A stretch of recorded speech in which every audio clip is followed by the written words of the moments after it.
Hello everybody, we have new releases today. Let's go.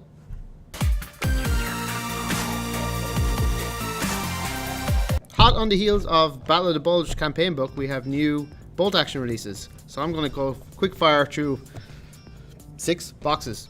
So first we have this Panther Ersat M10, because who doesn't love a German Panther that looks exactly like an M10 tank destroyer? Except the Americans, they probably don't like that. We have an AMD Panhard, which is a French armoured car from World War II, and then also a German armoured car, because you know the French don't do so well. M7 Priest, which is the American Mobile Infantry, or would you like to know more? American Mobile Artillery, that was the main battle stay of American artillery that was mobile, and went on to the Korean War. And then 2 other boxes, we have US Army Veterans in Winter. So if you really want to enact Bastogne and all that stuff that we talked about last week and did some cool newsreels, there's the Americans. And if you want to pretend that the Soviets were involved, here is Soviets in snowsuits, but they're probably better off fighting in Stalingrad. And finally, KV1 and KV2 in plastics. They've never done that in plastic before, and that's pretty awesome. Next up from X-Wing, we have 3 new releases. We have Sabine's TIE Fighter from the Star Wars Rebels. We have the most important ship in the galaxy, the Quad Jumper, last seen in episode 7 for about 10 seconds. And finally, Kylo Ren's Upsilon class shuttle, which is their big box release for this month. It's pretty awesome. And you can play X-Wing every Wednesday here at Gigabytes, along with all the other Star Wars games, Imperial Assault, Armada, Destiny.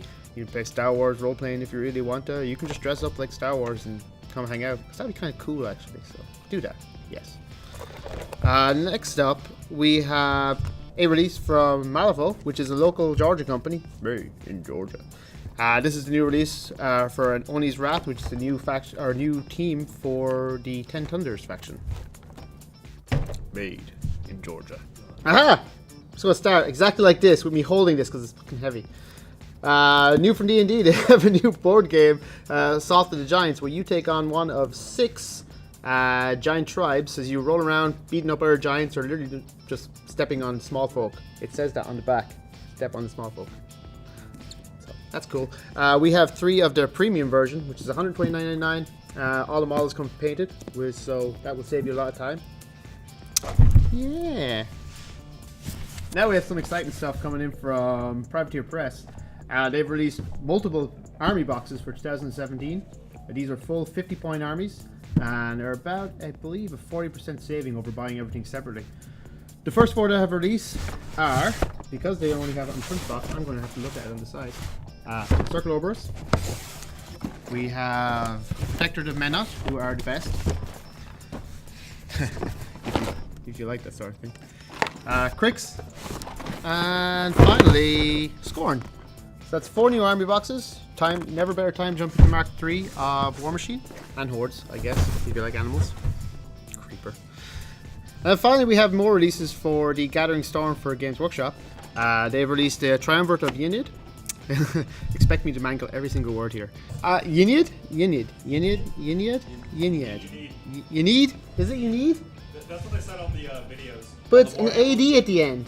Yinid. Alright, finally we have the release from Games Workshop. This is The Fracture of Biel-Tan, the second book in the Gathering Storm series. Games Workshop is doing a year-long campaign based around the expansion of the Eye Terror, 13 Black Crusade, and various moving forward the storyline. Biel-Tan basically describes the rise of the God of the Dead, Yinid, as my lovely assistant John Galvin has described. It's spelt like Yiniad, I don't know why he keeps saying Yinid, but whatever. You need to pronounce it right? You need. Anyway, so it charts the rise of basically an Eldar gladiatorial fighter named Yervain, who is basically the voice of Yinid.